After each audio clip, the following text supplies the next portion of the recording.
Street style जी आपण सुकी भेळ बनवतो त्यामध्ये वरून जी चटणी वापरली जाते तुम्ही बघितलीच असेल, हिरव्या कलरची चटणी ती लोक वापरत असतात।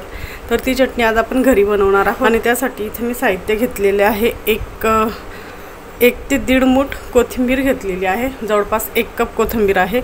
अर्धा मूठ मी पुदिन्याची पानं घेतलेली आहेत, 4 ते 5 हिरव्या मिरच्या घेतलेल्या आहेत, 1 टेबलस्पून मीठ घेतलेलं आहे। मीठ तुम्ही आपल्या आवडीप्रमाणे कमी जास्त करू शकतात। अर्धा इंच अद्रकचा तुकडा घेतलेला आहे, अर्धी वाटी म्हणजे 1 लहान वाटी मी डाळ्या घेतलेल्या आहेत। फुटाणा, आपण जी फुटाणा डाळ म्हणतो ना त्या डाळ्या घेतलेल्या आहेत। तसेच आपण चाट मसाला वापरणार आहोत। तर अगदी सोपी आणि पटकन ही चटणी बनते। आपण बघूया आता।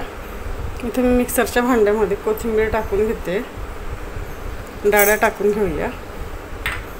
सोबतच पुदिन्याची पानं आपण ती कट करून घ्यायची, थोडीफार क्रश करून घेऊया।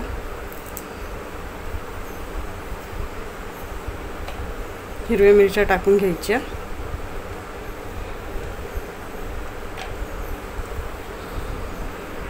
अद्रकचा तुकडा कट करून घेतलेला आहे, चवीपुरतं मीठ टाकून घेऊया।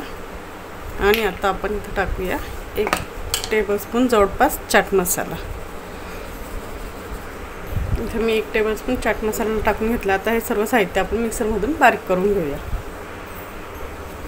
पाणी न टाकता मी ही चटणी वाटून घेतलेली, तुम्ही बघू शकता किती सुंदर कलर आलेला आहे। आता आपण ही एका बाउलमध्ये काढून घेऊया।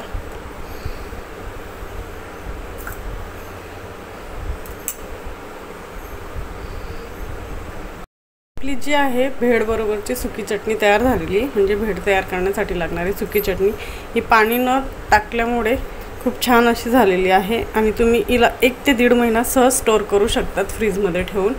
आणि तुम्हाला जेव्हाही भेळ खायची असेल त्यावेळेस तुम्ही एनी टाइम ही चटणी वापरू शकतात।